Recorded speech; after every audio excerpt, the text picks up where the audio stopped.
Hello bachcho, let's see this question. The question says that prove that the tangents drawn at the ends of a chord of a circle makes equal angles with the chord. कहने का क्या मतलब है कि मतलब मान लीजिए ये हमारे पास कोई सर्कल है, let's say it is a circle. तो क्या बोला गया? prove that the tangents drawn at the ends of a chord of a circle.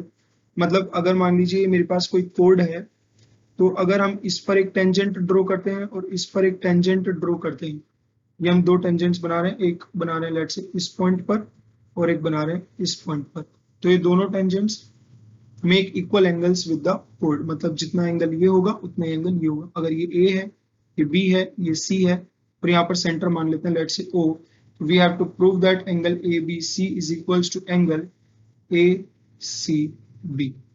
ये हमें यहाँ पर प्रूव करना है। यहाँ पर हम मान लेते हैं लेट्स से इस सर्कल पर कोई एक दूसरा पॉइंट है, let's say any another point सी, उससे हम सी बी को, और ओके सी हमने ऑलरेडी माना हुआ है तो हम डी मान लेते हैं, तो डी हमने कोई पॉइंट मान लिया, तो हमने बी डी और सी डी इन दोनों को ज्वाइन कर दिया। नाउ हम यहाँ पर क्या लिख सकते हैं कि एंगल बी डी सी जो होगा वो इक्वल होगा एंगल ए सी बी के। ऐसा क्यों?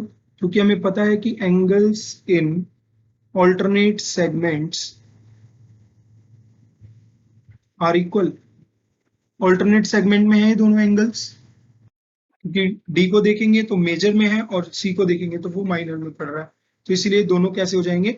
इक्वल हो जाएंगे। In the same way because of the same reason, अगर हम इस पॉइंट पर देखें, पॉइंट बी पर देखें तो हम क्या लिखेंगे?